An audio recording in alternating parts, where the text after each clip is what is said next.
Okay, so we're going to cover a number of things today. First is we're going to talk about appraisals and how appraisals work. So what an appraisal is there's actually a third party that is our appraisers, and the lender in most transactions will order an appraisal. When they order an appraisal, we talk about doing comps. We talk about doing how do we value a home out there. And what we do is we look for similar homes in the area. Sometimes we have to do a little bit of massaging here and there because some of it's going to be, let's say, in my neighborhood, for instance, I have a 3-bedroom, 2-bath, mid-century home, and it's 1,500 square feet. Fine. And most of the homes originally in the area were 3-bedroom, 1-bath, or 2-bedroom, 1-bath. But now that it's 70 years later, a lot of people have modified their homes like I have, and now it's a little bit more. It's not hard to find comps in my area for my home. It's just really easy. All of us have very close to the same lots. Most of our homes are mid-century moderns. And it just depends on the quality of the work done. You know, do I have like marble countertops, or do I have outdated tile countertops, that sort of thing. And by the way, when it comes to that, just because you may upgrade too high for a neighborhood. So when we're talking about appraisals and value, that was one thing I had to deal with a home in Downey, where he put in these beautiful marble countertops in this home. And the home we were asking $1.2 million for. And it was worth it. You know, I mean, everything in that home was really high quality, but I did have to let him know you overbuilt for the area. Most of this area, if you were to put in really nice quartz countertops, then that is what the area calls for. So just because you put in this higher amount doesn't mean it's going to boost the value because you overbuilt for the area. So there was even, I remember I saw an example on one of those shows where there's a celebrity who came in, and he had built this beautiful home in the Hollywood Hills, and he had done all these different things. He had sand, and I am not kidding, he had sand imported from Saudi Arabia, and he put that in his sand garden outside. Well, he tried to make that where that was a big selling point. And even on the show, the agent is having to say nicely, nobody cares. They see it as sand. They don't care that you paid $20,000 to import this sand from Dubai. Nobody cares, okay? That's the kind of thing where, yeah, if you overbuild for an area, you're overbuilding. On the flip side, there was the very first home I ever sold was in Miracle Mile. And that home, it was a beautiful Spanish style home, and they ruined it. And they turned a 1,500 square foot home into this 2,700 square foot disaster. And basically it looked like a modern box on the inside. It was just ugly. And including in that, the craftsmanship was not that great. And on top of that, they put in porcelain, the porcelain wood flooring throughout the entire home, with the exception of a few bathrooms had different types of tile. Now, I am not putting down that porcelain wood looking tile. It is in my extra bathroom. We put that in our bathroom and it looks great, okay? However, in that area of Miracle Mile, that's a step down. Most people expect in those homes, like the hardwood floors. They would expect other things of a certain caliber and higher. So a home right next to it, let's say exact same home, but let's say it has hand scraped hardwood floors, it may get in a value of 2.8 million. Where this home, somebody may say, I'm sorry, we're going to only value it at 2.5 because you don't have the nicer floors. And that's what can happen at times. So again, this home in Downey, he put in these beautiful hand scraped hardwood floors, and he paid premium price for it. Pretty much the value of those floors in that area was really nice hardwood floors. So, I mean, he still got the hardwood floor value, but the idea that he went to the higher end didn't matter as much in that area. So appraisers look at that kind of same information, and you kind of have to judge that sort of thing. But they go deep into the matrix of all that. They look at all the different formulas and they calculate things out. An example I can give you is I have a 6,300 square foot home that's in escrow right now. And in the area, there's not a lot of homes that are 6,300 square feet. There's a lot of very nice large homes in the area, and it's considered a luxury area, but this is one of the biggest homes in the area. And so we're looking for comparables, and it's really hard to find a comparable.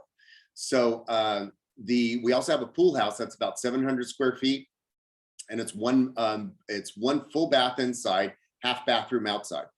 And two appraisers came because it's considered a double jumbo loan. And a lot of times you'll see two appraisers come out for something like that. So, and by the way, up to 1.5 million, usually it's single appraiser. Above 1.5, you may hit 2. This one, the home is at 2.8. So it's definitely a double jumbo. And so you need to have two appraisers come out. And the appraisers are people. Look at everybody around you, and they're all people, and everybody's different. Same thing with appraisers. All these appraisers are different. So everybody will approach it differently.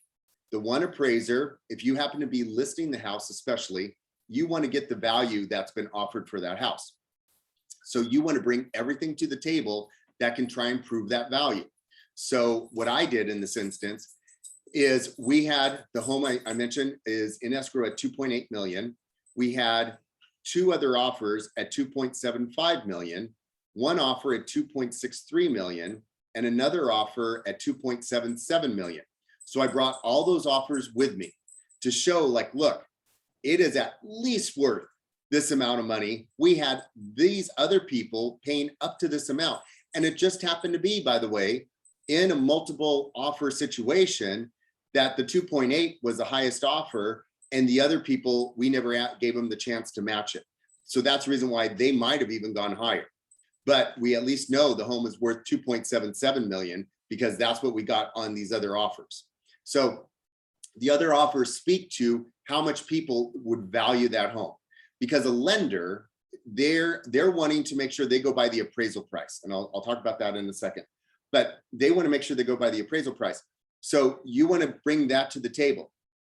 Now, this is where the two appraisers were very different people. The one appraiser was like, listen, anything you can give me would be great. No problem. So by the way, I made packets, and I went ahead, and in those packets, I put both the offers for both the appraisers. Then I also looked up comps in that immediate neighborhood. And I even calculated out the price per square foot because our home was one of the larger homes in the area. Then I calculated things out. Now, that's another thing when you do comps. If you were looking at a home and it is, let's say, a 700 square foot home, and in a certain neighborhood, it's getting $500 a square foot for that home. Okay, great. Then you look at another home and it's a 5-bedroom home with 4 baths. And let's say it's a 3,700 square foot home. You cannot scale that $500 per square foot up. As a home gets bigger, the price per square foot is going to slowly drop a little bit. That's just the way it is, because you're looking at an individual home, and any home by itself is going to be worth just a certain amount of money. Then as you scale the home up, the price per square foot isn't going to go up. It's going to slightly come down. And there's some give and take on that in different neighborhoods. So that's why you look at all the different homes in a neighborhood and figure out what does this equal. So for instance, there was another home in the same area that the square footage on this home was 5,800 square feet. So it was a very large home. And that, because it was at such a large square foot per home, I was able to take that and actually just calculate it up, because by that point, the home gets so big, I can just scale it into my 6,300 square foot home. But let's say there was a same home in that same block, and I'm going to extremes here, but it was a 1,000 square foot home for like a 2-bedroom, 1 bath. That doesn't scale the same. That there has to be adjustments in there. So that's the sort of thing where I was talking to the appraiser, and I told him, here's the other areas, here's the other ones in the area. And he said, listen, he goes, this home is really hard to price. He goes, I can't go outside the city of Whittier, but if you can show me any other home in the city of Whittier that's in this price point, that'll help you. I was like, no problem. I said, here's my card and information. And he goes, great. I will send you my email address and my text number, and that way you can send me the information. I said, okay, I will get it to you by tomorrow. The other appraiser was there at the same time, took my card and said, I'll do the same thing. Never contacted me. So that's what I mean by different appraisers. Some of them are, and both of them are super friendly. Sometimes they're not even friendly, but some of them will be like, oh, anything in addition you can give me, I will give you my contact info. The other appraiser is like, nope, you gave me everything here, not going to talk to you anymore. And even though he said he would, he didn't. So, but the appraiser, what the one that took the other comps that I emailed him to, he's looking at all of that and like, hey, anything in Whittier, because his thinking is, which is valid thinking, anything in this city that's a luxury market is pretty much going to compare. So if that's the case, then what do you have here? What do you have there? Maybe on the opposite sides of Whittier, but they're still in a luxury section of Whittier. So how does that work? And how does that compare? And can you scale that over? So I sent him those, which yay, makes a better case to come in at our 2.8 million. So the appraiser does all that work to figure out what a value of a home is. Okay, now banks use appraisals because a bank, if you think about it, if you're a bank, you're saying, I'm going to lend you this money so you can buy this house, and then you're going to make payments back to me to pay me back. Great. But I'm not going to lend you more money than what the home is worth. So if the home is worth, in this instance, 2.7 million and you offered 2.8, I'm only giving you 2.7 million on your loan. And then that's what we call an appraisal gap. An appraisal gap is when you have a space between the actual appraisal price and the offer price. When that happens, that's when you run into, okay, where do we go from here? When you have an appraisal gap, in this instance, let's say the home comes in at 2.7 million, that's where the buying agent is going to have a conversation with their buyers and say, are you willing to just pony up the money difference that we originally offered? Because what can happen is if they are like, yeah, we will, okay, fine. That means you're putting in now an extra $100,000 to purchase this house. So we don't have to talk to the sellers because the price is going to be the same. But what if they say, you know, we're not comfortable with that. We're willing to put in 40,000 more, but not a full 100,000. So then the buying agent is going to come back to me and tell me that. And then I'm going to have a conversation with my seller. Well, at that point, we could effectually say, hey, no, you offered us 2.8. We have three other offers that outdo you. So sad, too bad. Bye-bye. And effectively, we may, doesn't mean it's going to happen, we may cancel. Now, we may go back to the buyers and tell them that, and then the buyers may again come back. This is why we always talk about having conversations with people, because then the buyers may say, okay, fine, we'll pony up that 100,000. We were just seeing if they would come down. You don't know. I mean, that's the kind of thing that may take place. At the same time, my seller may say, hey, you know what? That's fine. If they make a point that from this point on, everything is perfectly smooth and they do this and this for us, we'll come down in price. And then I let the buying agent know, okay, we'll settle for the 2.74 million, but we need to make sure blah, blah, blah, blah, blah, blah. Okay, great. That's how the appraisals can affect that. Now, can you fight an appraisal? Yes.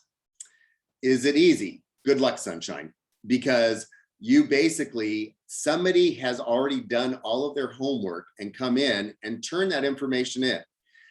Think about the working environment.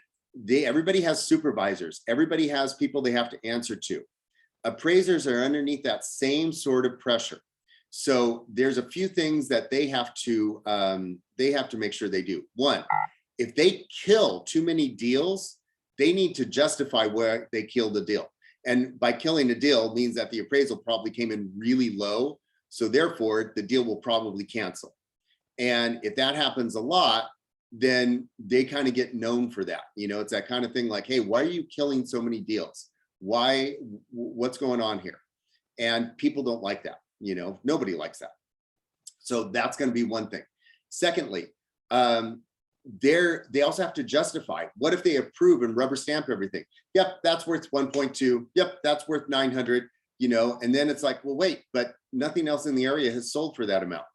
And, or what if it comes back and there was a default on the loan, and a year later, when the market is still really good, that home that you approved for 1.2 only sold for 1.0. Well, that doesn't make sense. What went on with the original appraisal? So that's all that kind of information that like a bank will come back and talk to the appraisal company and say, hey, what's going on here? And nobody wants to get in trouble for that.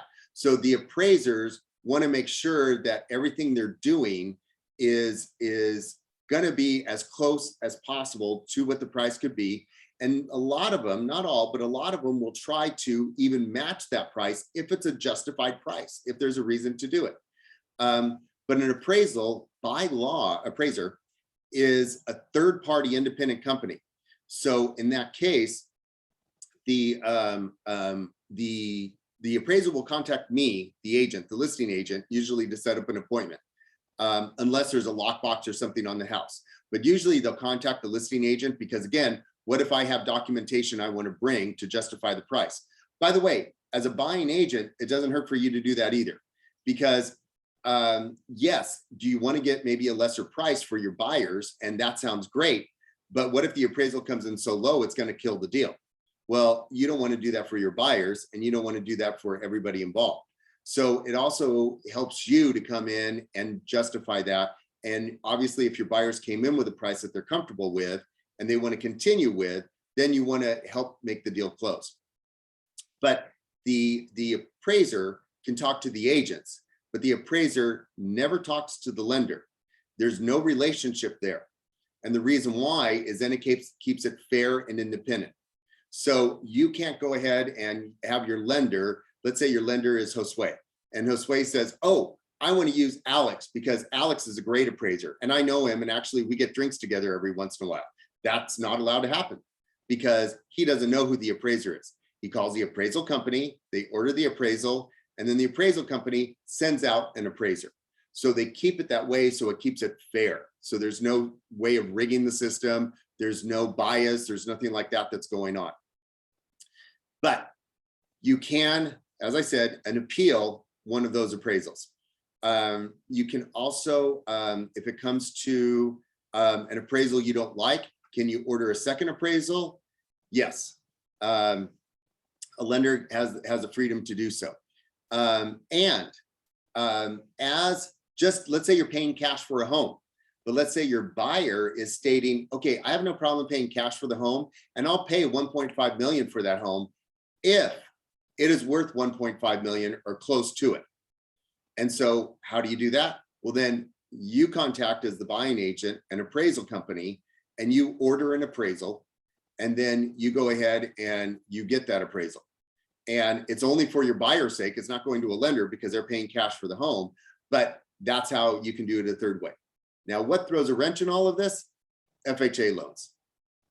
FHA loans, as first-time home buyer loans, those kind of loans are very different. And there's a few reasons to that. First, if you have an FHA loan, that's a federal-based loan. So when you have an appraisal, it's a special appraiser that comes out for FHA appraisals, not just a regular appraiser. If you get an FHA appraisal, that property is married to that appraisal for 6 months. No ifs, ands, or buts. There are no second appraisals. There's nothing like that. Can you try and fight one? Yes.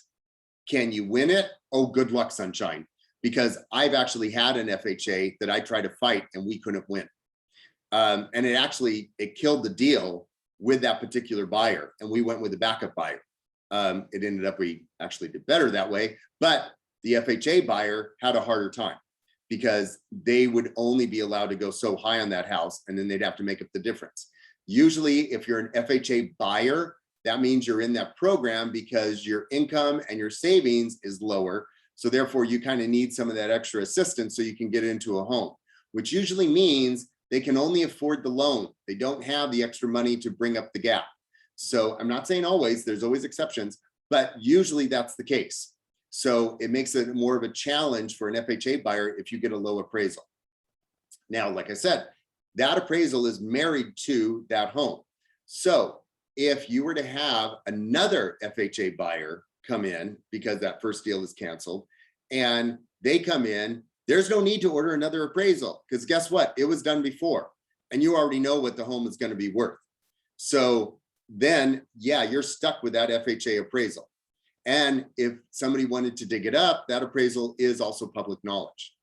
So that's why a lot of times listing agents, especially in a really good market, and currently right now we're in that type of a market, we don't like FHA loans, not because we're being just a pain, but it's because of all those things that can happen, and then it can affect the value of the property.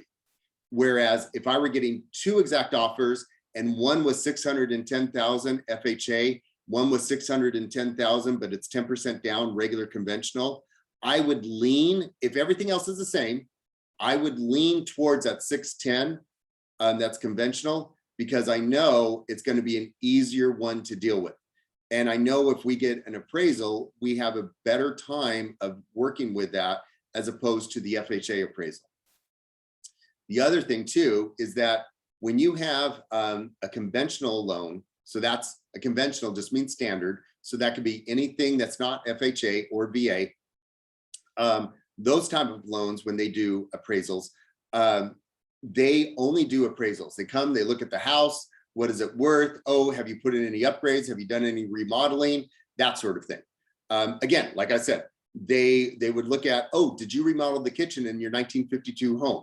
Well, it was a partial remodel. Oh, well, what do you mean by that? Well, we put in new flooring, we kept we restored the cabinets, and we put in new countertops. Okay, they would probably credit you for a full remodel and upgrade the price.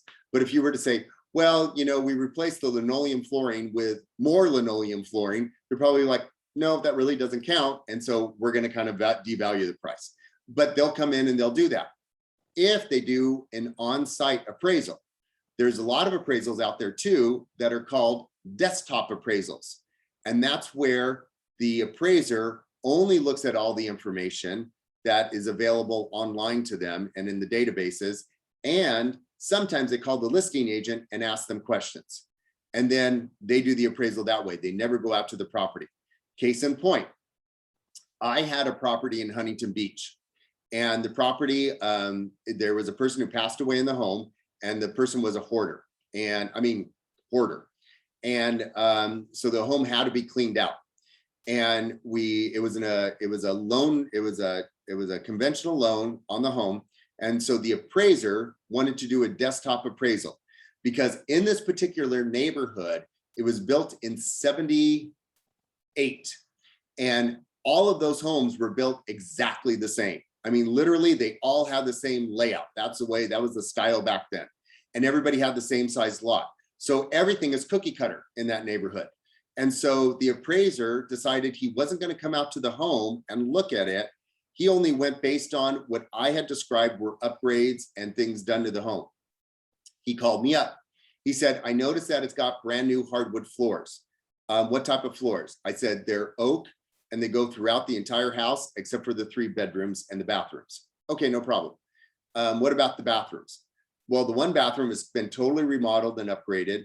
The other bathroom, only the sink has been remodeled, so really not much. Okay, no problem. What about the kitchen? The kitchen was completely redone, brand new cabinets, solid wood, top grade. It is quartz countertops because it was done in the late 90s, but it's a beautiful quartz black. Okay, no problem, got that down. And then he said something, any other upgrades I should know of?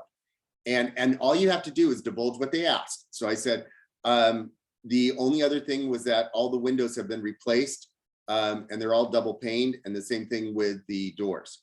Okay, got it. Thank you, bye. Okay, so that's what he asked. What he didn't ask was, are there any issues with the property? Because in the 1 bedroom, there was a 2 by 3 foot thing of mold on the wall. Mold, people, okay? That could be a big issue on the appraisal. But because he never came out to the property and he never saw that, nor did he ask questions about it, that's not part of the appraisal. So you never lie, but you also don't have to divulge information in that situation that you don't need to. So he did everything there, and that's how he did the appraisal. That's a desktop appraisal. With an FHA appraisal, you actually have some out and they come out and they do a semi-inspection. So it's not like a full-blown inspection, but they will go into the attic. They will sometimes go underneath the house. They will look at things around the house. If there's any paint peeling on the house, nope, won't be approved for FHA. That paint has to be fixed. If there's any like cracks in windows, those windows have to be fixed.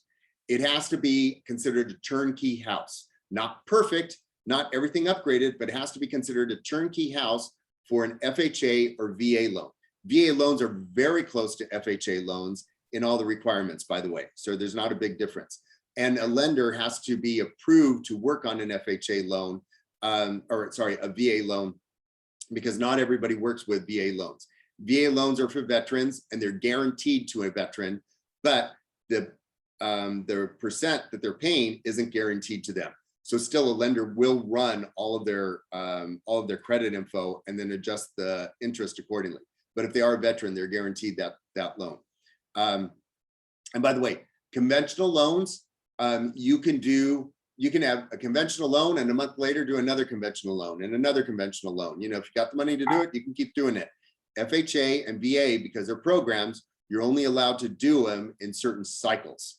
So, and you have to usually live, actually not usually, you have to live in the home that you're purchasing. So you can't do an FHA loan on a home and then move out. You have to live there for so many years before you can move out. That's the way those loans work. And that's the way the appraisals work. Hey, Rob, I have a question. Yes, go ahead. Is there anything I should, if I'm working with a first-time home buyer, to help them purchase a home? Is there anything specific I should be worried about or looking for? That's a big question. You know, I mean, right now we are in a seller's market, and it depends on the neighborhood. It depends on the demographics. Christina Kim on the morning call just this morning said that she was trying to compete for a home in Culver City, and that home went over 200,000 over the asking price. But it's in a neighborhood that nothing ever sells. So as soon as something comes up in that neighborhood, it is super hot. Now you may have another neighborhood that isn't quite that hot, and you may look at the overall market and you may say, oh yeah, the overall market's hot. Yeah, but it's not going to be the same in that market. You're not looking at a $200,000, you know, over. So I would say whenever you're taking a buyer out there, look at the price, see how it compares to the immediate comparables in the area. Because when people see things on the news, remember it's broadcasted to all of Southern California, or if it's national news, it's all of national information. And even you guys will notice that I'll send you information, but rarely do I send you like national information that'll have housing prices in it.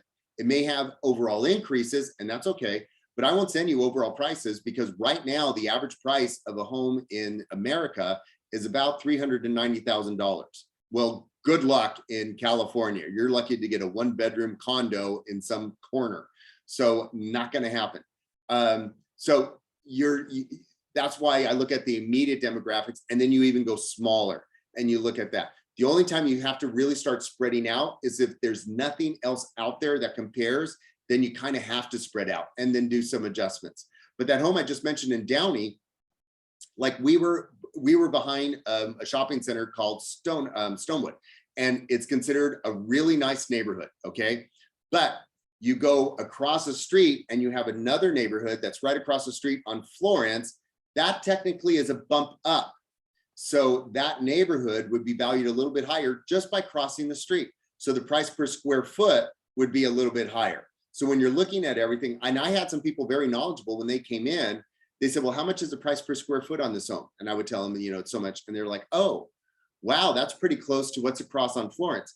Yes, but if you notice, this has ground, you know, I started saying it has marble countertops. I would upsell the home, you know, I would say all these things about it because they would know, hey, when I jump across the street, it's normally more per square foot.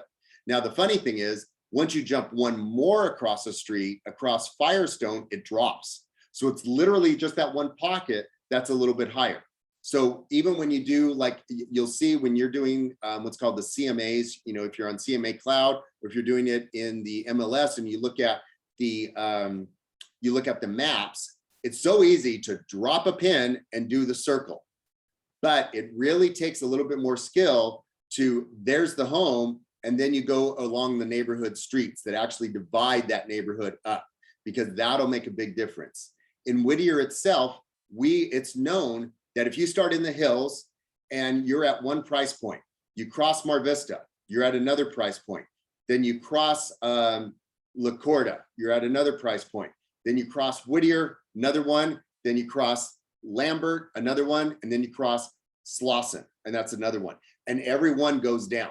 And everybody just knows that, because the farther south you go in Whittier, the less the price goes. So you may adjust that. So you may pick one right across the street, and yay, that's great, but you have to justify why you picked it or adjust the price. When you take a buyer into a first-time home, there's always things to look at. Some of the things that there's a big difference between wants and needs.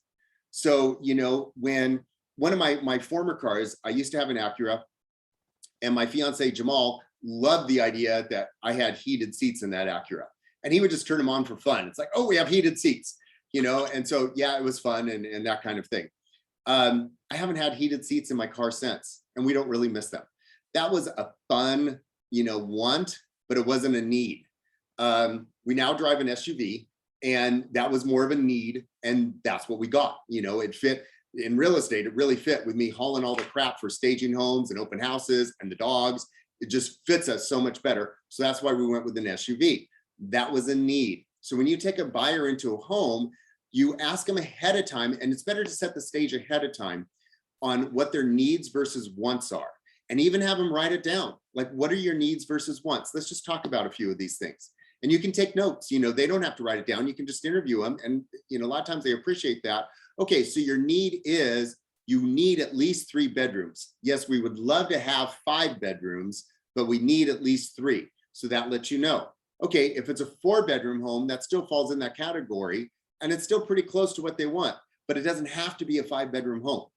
So that's a need versus want. How many bathrooms? Oh, it'd be great if we had 3 bathrooms. Okay, could you get away with 2 bathrooms for now? No. Okay, no problem. Or yes. Okay, now we know it's in, and you can let them know. You can assure them, like, hey, if we find, of course, what you would want, that's great. But, you know, there may be times we need to look at what your needs are versus wants. And then also, when you're looking at a home, is there potential to give them their want? So again, my home, when it was originally built, was a 3-bedroom, 1-bath home. And then in the 80s, it was added on to with a very large family room and a half bathroom.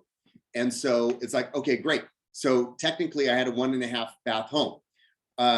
Well, a really good friend of mine years ago said, Rob, to save a marriage, you need 2 bathrooms in a home. And she was kind of right. So our half bath helped, but we kind of needed at least another shower. This is something that not everybody tells you, but it'll make sense. When you look on the MLS or any of the comparative data, a bathroom permit is a bathroom permit. If you look at a permit, it does not say it's a quarter, it's a half, it's a powder room, it's just a shower, it doesn't say that. It's a bathroom. So within my permit for my home, because when that extra room was added with the bathroom, we took out a permit for that bathroom, and it was a half bathroom. We expanded that bathroom, but we didn't expand our square footage. We didn't change the square footage of the house.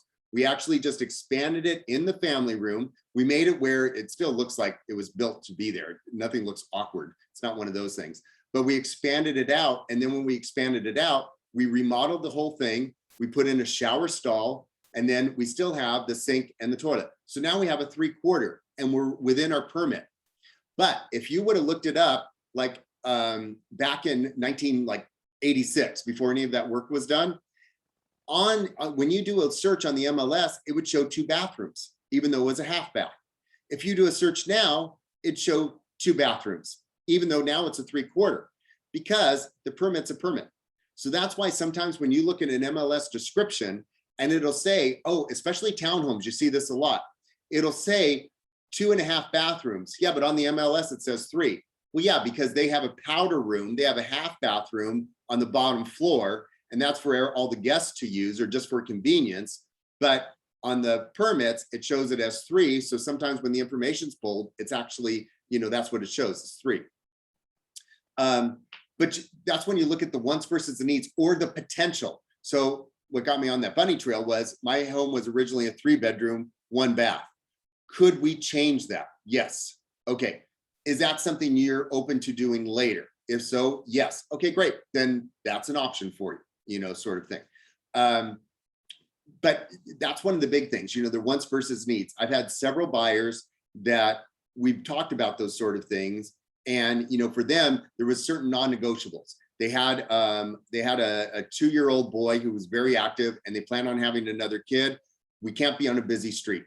Okay, that's a non-negotiable. We have to have a yard, preferably a backyard, not a front yard. Front yard, they didn't really care about. Okay, that's a non-negotiable. We'd like to have at least 4 bedrooms, but we can get away with 3. Okay, that told me their want versus a need. And so we kind of looked at all the homes, that fell into that. And then, and by the way, many times people will have like, oh, I've got Lamborghini tastes and I want that sports car. Yeah, but you can afford a Miata. You can't afford a Lamborghini. Okay. So many times they'll tell you what they want and you find out, their needs versus wants, and then you send them what's available. And then they start to critique like, oh, maybe I need to change that. Maybe we can come down on some of these things because they realize like, oh, what I want is literally $300,000 more than what I was expecting to spend. So that happens quite a bit too. Or we need to change the area. Now, what about do FHA loans affect someone being able to get permits to build something? No, that's different. The FHA loan is simply the loan that's on the house. If you're the owner of the house, if you're the title owner of the house, then that's when you go to the city to pull a permit and do the work, because then it has to be approved. Okay. Good question on that. And by the way, it also, every city is different depending. The city of Whittier, we have our own building department. So we pull a permit from there.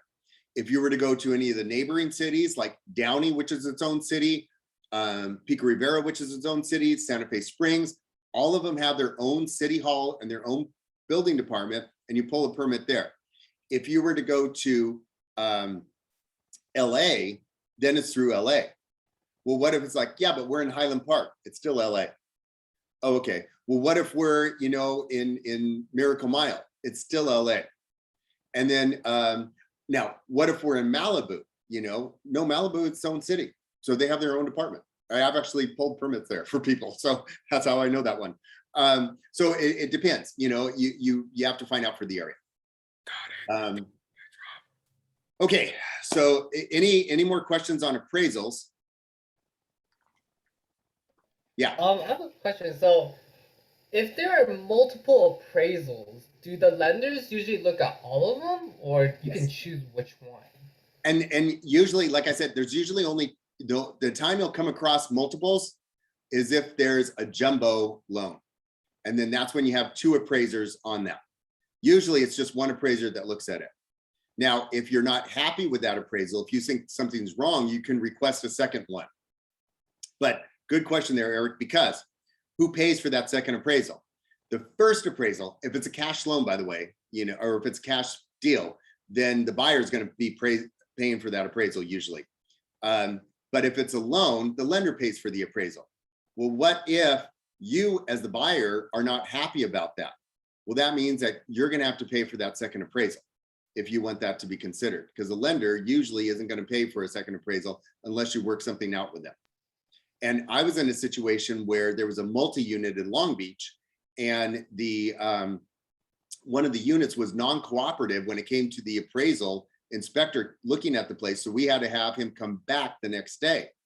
Well, that was an extra charge of $695. Who pays for that? And that was something we had to work out. By default, it went on to the buyer because it's the buyer's loan. But the buyer agent came to me and said, yeah, but technically it's your seller's responsibility to make the place available. And I agreed with her. And I said, we'll split that because I agree with you. Is splitting okay? And she was like, that's fine. I said, no problem. Because it was our responsibility to make the place available, but because it's a person's loan, it's on the buyer's loan to do it. And they're going to first bill that buyer. Okay, so I'm going to switch gears and talk about lead gen. And the reason why I'm doing that right now is because I'm talking about gearing up for the holidays. I've been talking about that in the office meetings a lot, but what lead gen do people do during the holidays? What are some things you think that people do out there? Cards through mail. Sending cards. I send Yeah. out Christmas cards all the time. If you want to send out Hanukkah cards, that's great, except Hanukkah begins at the end of the month. So get your Hanukkah cards now. What else?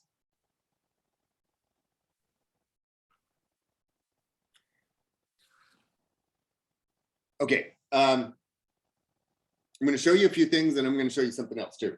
First, I usually, and Eric, I do send out Christmas cards and it's a big thing. Now, how you send out a Christmas card can mean a lot. We're in a business that it's relationships. It's relationships. The more people know, the better your relationship and the digger you can, the deeper you can dig. So if you happen to know a neighbor, let's say across the street, because you wave to them every time you walk your dogs, are they going to use you as a realtor when they're going to sell their home? Probably not, because unless, they probably may know somebody a little bit better. But what if you're somebody that comes over and when you walk your dogs, you come by and you talk to them for a few minutes? Hey, blah, blah, blah, blah, blah. And you just have conversation, and they happen to know you're a realtor and they talk to you quite a bit. Well, when they get ready to sell, you may be front of mind and then they will call you. Same neighbor, same thing, but you just dug deeper. And that's what we're talking about. So when you send out a card, if you buy, and this is to me an example you'll see during the holidays, you'll see a lot of cards that come to you and everything's pre-printed, and it'll say, happy holidays from Transamerica, open, close, throw out. It's all pre-printed. Okay, I'm in a database somewhere. I don't give a crap. Thank you. Now, if I have a certain sales rep and like my my insurance people that I've known since I was literally 16, when they send me a card, they usually sign it inside, and they'll say Wendy, Sophia, and Pete. And, really hope you and your mom have a great holiday because my mom's with the same insurance. We actually put that card out, because it's like, okay, they took the time to write at least that in the card, it was something like that. So there's something to that.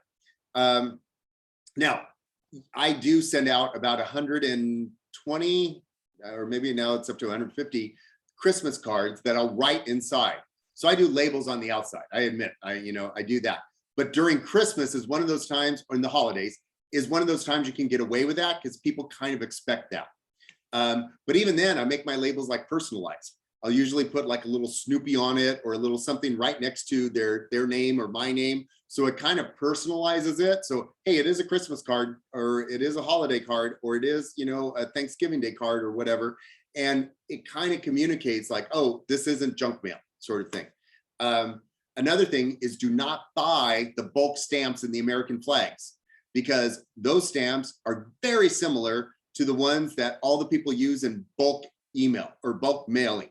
And when people look at the American flag, they'll be like, oh, junk mail, throw it away. So always get something that is one of those, personalized one. It can have, it can have a candy cane. It can have, the winter scene with a deer in it or something. I don't care. But any of those things that you paste on there, it could have Bugs Bunny, with a stocking stuffer. Doesn't matter. Anything that's different that shows that you actually took that stamp and stuck it on there, that visually will let them know, oh, let me open this up. What I do, and I do have a big, mailing. So I'm not going to write a little thing to everybody inside. It can't work. I'll sign my name and do that kind of stuff. But what I do create is a newsletter. And I create a newsletter that's about this size. It's 8.5 by 5.5, and then it's double-sided. And I have a lot of photos in it. Now, guess what? I get married in 2 days. So this newsletter is going to have a lot of the wedding photos in it. And what I'm going to do is that I make it to where about 3 minutes, all the information between Jamal, myself, and the dogs for the entire year. It's all summarized in there. Boom, done. So people read through it. And I even get people that tell me like, Rob, I've loved your newsletters throughout the years. And I mean, I've been doing this for over 20 years now. And people will say like, they're short and sweet. I know everything about you within a few minutes. It's not like, oh my God, I got to sit down and read this thing, but it personalizes it too. So that's one of those things that I do. If you want to get more personal and you have the skills to do so, this is when like I will do personalized cards for my dogs. And like this one will say, thank you, and I do all of that kind of thing. And yeah, that looks, it looks cute, but that's going to take a lot more effort, but people appreciate the effort. This is a time where people can dig deeper. Now, let me give you some secret sauce. I bought these years ago when I was I do a lot of charity work for the Women and Children's Crisis Shelter for victims of domestic abuse. And one of their 5K walks, there was United Health there, and they had their booth out there, and they had these little, pins. And I'm like, oh, it's cool. It's one of those pins that's short, and you just open it up. And I went like this, and I'm like, oh no, that's not a pin. This is a lint brush. This is a portable lint brush. And I'm like, oh my God, that's so cool. So you stick it on the back. And so you can be anywhere and just do this and get the lint off your clothes. So this is like a huge thing. Oh, I have dog hair, I can tell. But this is a huge thing. Now, it's huge in the aspect of it's unique, it's different, it's not a bloody, boring pin, but I don't give this away in bulk because it loses that nuance. I actually use this when I'm going places or I'm dropping things off. I do what's called a pop by, and I'll drop off at different professional places, and I'll leave this off and I'll demonstrate it and like blah, blah, blah. And people are like, oh, cool, and so on. So I'm not giving it away. However, this is pretty generic. This is nothing specific to the holiday season. So during this season, I don't use this. I'll use this during other times of the year, okay? What I used starting 2 years ago, and it's been very effective, is this. This is a little balsa wood frame. See, that's all it is. And what I do is there's people we've talked about before. You have people in your database that are your A-list people, and then you have people that are your AA list people. Well, the AA list people are people I've done business with, or I really want to do business with, and like they're my hot people. So I started keeping track, but I would start to hunt on their social media, any family photos, photos of their dogs, photos of the new grandkids, photos of the new kids, family photos. I would take those. This happens to be a 2-inch by 2-inch square. So I would go ahead and set it up as 2-inch by 2-inch. And I would usually set it up, when you send them over to Walgreens, I think 4x6 is the cheapy 32 cents. So I would set it, like a whole bunch up, and that would give me 1, 2, 3, 4, 5, 6. So I could do 3 and 3. So I'd get 6 on a card, and I would go ahead and then I would send it over. So then I would have 6 of these to pop in. So, and what I would do is I custom made, I ordered on Amazon a stamp with my name on it. And actually now looking at this, honestly, it's too much information. I have my email address on there, and the next one I order, I'm just gonna have my name and phone number. That's all they need. But I stamp it on the back, on the wood. Why do I use a stamp instead of a label? Label you can peel off. This is balsa wood. So when I stamp, that ink is on there unless I take a Sharpie and decide to cross my name off forever, okay? Which most likely isn't gonna happen. So what this does is now they get something personalized from me in their Christmas card that has a photo of some loved one, something, a dog, a cat, their new kid, whatever. It's in this, and they get that from me. What I did is last year, my client that had the home that they needed to buy in Highland Park, and then I sold their home in Highland Park. They popped out a kid last year. I think it was around May. So during that time, everything was still on big lockdown. But what I did is I went on Amazon. I ordered them I think I ordered them like a really high-end, nice organic blanket for the kid and something else. And I Amazoned it over. So they got it, you know, and that was a baby gift for them. And they really appreciated it. At Christmas, when I sent them a Christmas card, I sent them this. And by the way, I'm also good friends with their mother. So I sent their mother the same exact photo of the baby in this with my information on the back. They all appreciated it. 2 months later, I'm helping them buy and sell a home in Highland Park. Now, that doesn't mean that's the first time I ever met them, but I have cultivated that relationship for quite a while. And this is one of those things that allows to dig deeper. If you were to get a generic card in the mail and, you know, it's like da-da-da, and then that's it, and everything's pre-printed, you throw it away. You get this in the mail with the card that I sent. I got thank yous from everybody I sent something like this to. People were like, wow, that was really cool. I really appreciated it. Now, do you want to know what also the secret sauce is? They put this on the tree. Okay. This year, and then end of December comes around, if they have a Christmas tree, they take it down. Okay. Guess what? These people are going to be buying Christmas trees most likely this year again, or a holiday tree. And they'll be taking this out of their stuff and put it back up. And oh yeah, this is the ornament Rob gave me last year or 2 years ago. So it's like that automatic reminder every so often that I gave them this, and it's a keepsake. So that's the thing that really makes it the secret sauce, is that I have built in reciprocity of a reminder every year that I did something special for them, but I did it once. But I took the extra time. And that's what really kind of digs deeper and makes an impact to people. And some people, by the way, last year I did it for an insurance agent in my community that does a lot of work with the charity I work with. And I did it for their dog. I didn't know this. And he posted on his Facebook page, and he knows a ton of people, the photo of this. And he said, so appreciate this from Rob Marin. This is great. He doesn't, they put like, Shadow is fighting his battle with cancer, and it's probably the last Christmas we'll ever have with him. And now we have a keepsake for our tree. I was like, wow, you know, sort of thing. I didn't even know kind of I went that deep. At the same time, every year when Raphael and his wife take it out, they're going to be reminded of that. Shadow passed away this year. And so they're going to take this out every year and remind that I cared and I sent something like this to them. At the same time, it's cheap, guys. You know, this stamp cost me $10. Okay.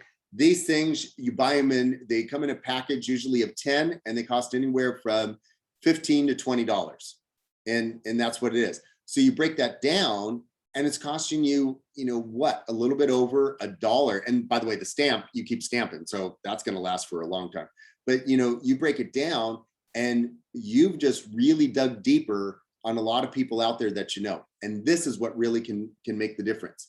Now, I've been also talking a lot about how with so many of the cargo ships that are backed up in Long Beach, order all of this crap now if you're planning to do anything like this. Because I can tell you from experience, we had a panic on our shirts for the wedding. And I went online to find a shirt, a white shirt, which is pretty easy to find, that would fit both Jamal and myself. And it took me 2.5 hours to find 4 shirts that would work for us. And I finally ordered them. And I found out that Carly, who's the receptionist at our office, she goes, oh, you were really smart to do that, because Rob, we were in a panic situation where we had to go to a wedding. She goes, I went to every store in the area and they had no white shirts. I called, and the only one literally was in Venice that they could find. And her, by the way, her boyfriend wears a pretty standard shirt, a 1734, 3637 cuff, which is pretty close to what I wear. It's pretty standard. And couldn't find it. They flew to Dallas, and they finally found a place out there after they called all around, because there's such a shortage. So if you're planning to do stuff or think about doing this stuff now, Google ideas now if you want to come up with your own idea. By the way, I am not embarrassed at all if you steal this one, go for it. And you could, and you know, this is just one thing. You could do a lot of things that are personalized, but that's the kind of stuff that can make a difference. And the thing I do like about this is low entry level. If you've been watching the weekly things with the calls that I give the coaching corner thing, and I've been showing bottles of wine and which one, you know, and so on. It's like, okay, great, but that adds up.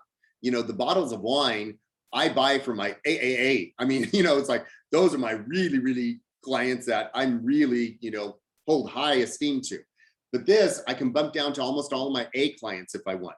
Now, if you're on a budget, then these would go to your AA clients because it's still pretty reasonable. You know, it's still pretty easy to do. But that's the kind of thinking to do now. What could be something now that you need to put into gear? And what will make you stand out? That's why I've even talked about on the weekly meetings doing the Thanksgiving Day cards, because it's different. You know, one, you get a jump on everybody else out there sending out holiday cards, and not many people get Thanksgiving Day cards. So it is kind of something cool. And then it's really easy because you can just write inside, really grateful to know you. I mean, you know, you can make it very simple, but it's that thinking ahead of time. You know, it's buying your stamps ahead of time for all your mailers. It's getting all these things in gear, because as a date comes up, and trust me, I'm getting married in 2 days, so I'm experiencing this right now. You realize how many things are like, oh, I got to do this, and I got to do this, and I got to do this. And so the more you plan ahead of time and schedule in your calendar, the better it'll be. So any questions on that kind of lead gen? I have one question. So I understand how personalization will be really effective for nurturing the relationship, but is that assuming that you already have a mailing list that you know who you want to target, or what if you're like completely new? So how would you approach using this type of lead generation if you don't have like any clients? Great question. You would target, if there's people you know, you would target those people you know. Like, let's say you're brand new to this, and on the back, you know, you put on here, you know, Realtor Eric, Realtor whoever, and you put, that's part of your stamp, and then you just put your phone number. Okay, great. And then you send that to, even if it's going to be like an aunt, it's going to be something like that. It does put it out there. You know, it does put it out there. Now, it may not be, you may end up sending 8 of these things because that's really how many people you're going to reach out to. But if you want to do something like that, that's who you target. Now, if there's somebody, you know, let's say you just met somebody in Pasadena and they happen to be a corporate CEO, and you do want to get to know them better, and you send them something like this, and you've literally met them once, yeah, that's a little weird, you know? So yeah, so you kind of have to gauge that. But let's say you get together with them a few times, you know, like, yes, you met them this month, and between now and the end of this month, you know, you've gotten coffee with them, you've done something like that. Well, then maybe, you know, the next time you get coffee, you're like, hey, you know what? I noticed on your Facebook that you have grandkids, and, you know, and you have to feel that out. You know, that's when, like, this is when you have to use people skills, and you have to feel out, like, if you have that rapport with somebody and it would be comfortable, then go ahead and do it. If they're very reserved, well, then you don't have that rapport, and then I wouldn't do it, because then that's like, oh, you're stalking my grandkids. So you do have to feel that out, you know, sort of thing. You have to know when it's going to be comfortable and when it's not going to be comfortable. And that's part of, you know, part of gauging it. But even now, if you have a small database, the small things you can do can help. But again, if you send out holiday cards of any sort and you handwrite, makes a big difference. You know, it really makes a big difference. People will pick up on that. You can put your business card in there. You can even, you can do, I mean, if you want, you can buy the Avery cards that break. So they, you know, they still have clean edge and that kind of stuff. and you can print on both sides of those Avery cards. If you do so, I would say use a good laser printer. The inkjet printers, you can tell. But you know, you can print on both sides. So on one side, you know, you can make it your business card or just put your business information. And then the other side, you know, you can put something about the holiday. But I've discovered if you put something fun, people even remember that more. So you put in like a fun fact about the holiday. You put in a cute little picture on the back or whatever, anything like that. And that goes in your holiday cards that go out. That'll stand out a little bit more than even just a regular business card. It just takes that extra thinking that people will see because it's extra, it's different. That'll make you stand out more. Does that make sense? And feel free to Google. This is something I happened to come up with on my own. And it was because I was on Amazon a couple of years ago and I was looking at something, I forgot what it was. And this came up because I was looking at, because we actually have some framed family members and that kind of stuff that go up on the tree. And I was like, boom, click, click. Oh my gosh, I could do this. This is great. But that's like 5% of the time. You know, the other time, let me Google, oh, that's a great idea. I'll steal that. Let me Google, oh, that's a great idea. I'll steal that. Feel free to do that, you know, I mean, but figure out what fits you as well. Let's say you're a big golfing person, then, and you want to make it golf themed, go for it. You know, I mean, that works really well. We have an agent in our office, Hayden, who he's a big golfer. And so he's starting to incorporate some of the golfing stuff, even in a social media post. Well, if you want to do that for some of your lead gen during this holiday season, go for it. It fits you. I don't golf. I'd like to learn how to golf, but if I send that stuff out now, people will be like, why is Rob sending this? But if I send out something like with the paw prints on it, you know, everybody gets like, oh yeah, Rob and his dogs. Yep, that's me, you know, sort of thing. But then whenever they see, especially a blue heeler, or they see a rescue dog, because I tell everybody our dogs are rescue dogs. A lot of times people will be like, oh, I thought of your dog the other day. That's right. So, so that's the kind of thing that, you know, what works with you, what works with your budget, and start thinking those ideas now so you can put that together and you're not rushing at the last minute. And I have a question. Would this be a good way to introduce yourself as a realtor if people don't know that that is the career that you've chosen? Yes, excellent question. Thanks for bringing that up, Michael. When I first started in real estate, my newsletter was my coming out letter as a realtor.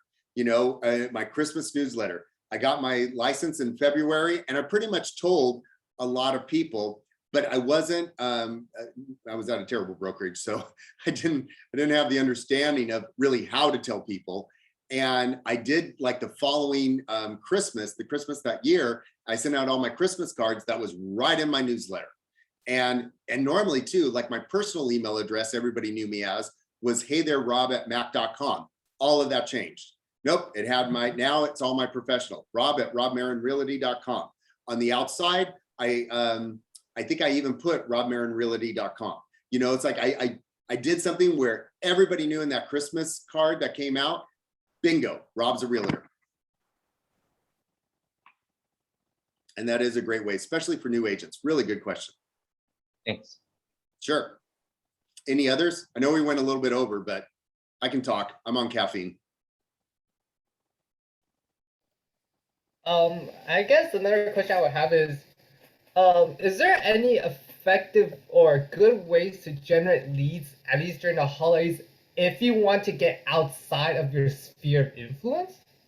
Like cold leads?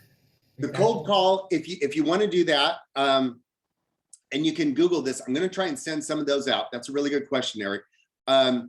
People are more open this time of year at you going to their homes, you know, and dropping things off. So there's a thing called, there's a technique called pop buys.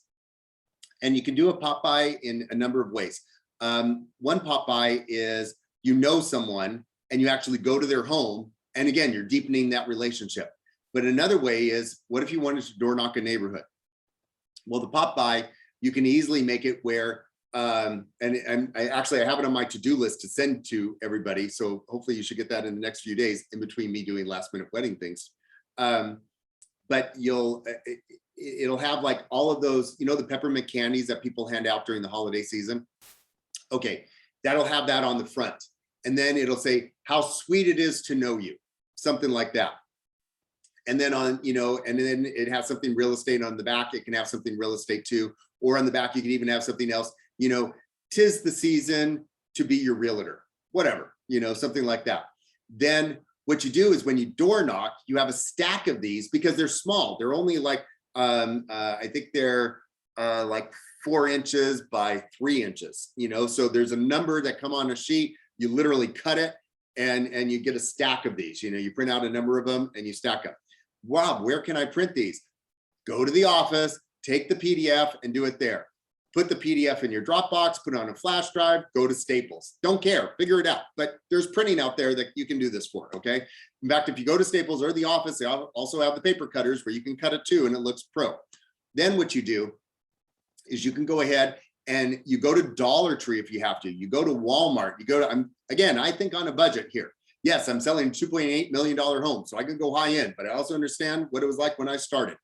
And you can go to any of those places, buy the pre-wrapped candy canes, you know, that come in the big strings. So those will cost you $2 to $3, you know, per string or something like that. Then you break each one off. So every time you go to a home, you know, you can door knock on the home and say, here you go. How sweet it is that I get to meet you today. Give them that. See, I made you smile. See, that's what it does. And people are like, okay, thank you. And by the way, I just want to let you know, I'm a realtor in the neighborhood. And any way I can help you this season or even the next year, please feel free to reach out to me. By the way, what, you know, I'm Eric, what's your name? You know, and like, oh, really nice to meet you, blah, blah, blah. And if you create that conversation, now that's the time to dig deeper. Now, what I did is that I always kept like a pad with me as I'm sending stuff out. I would write down their address, I would write down their name, and then I would send a thank you card. And during this time of year, I would send a holiday card instead. And then that would allow me to start to cultivate those relationships that people you didn't know at all, but they're more open this time of year to do that. Does that help? Okay. How about even during COVID? If it was last year, I would say, you know, go a little bit more lightly. This year, it depends on the neighborhood. I can tell you, our neighborhood at Halloween, we had tons of kids come out. And, you know, and I get the fact I'm on the Whittier side of town, but Lorna said that she had, and she lives really close to the office, they had tons of kids come around. So because of where things are right now with and I'm not getting political here, but just where things are right now with the vaccines and everything, a lot more people are more comfortable with something like that. But again, if you notice, I even said with the candy canes, make sure they're pre-wrapped. That's why I said, don't take those peppermints that, you know, technically you can unwrap it and wrap it. People still get weird about that. Nope, you want to take something that's completely sealed that you give to them, so then they feel okay about it. And by the way, those you can even staple. If you want to take the time, you can staple it to the paper, so it makes it easy. You know, you just hand it, it's a one-hand thing. So any other questions on that? Okay, great. Thanks for being here today, guys. I dig teaching these times, so I appreciate you being here too. Thank you. I will see you guys. Okay, so this is the end. Now, the stuff that I'm going to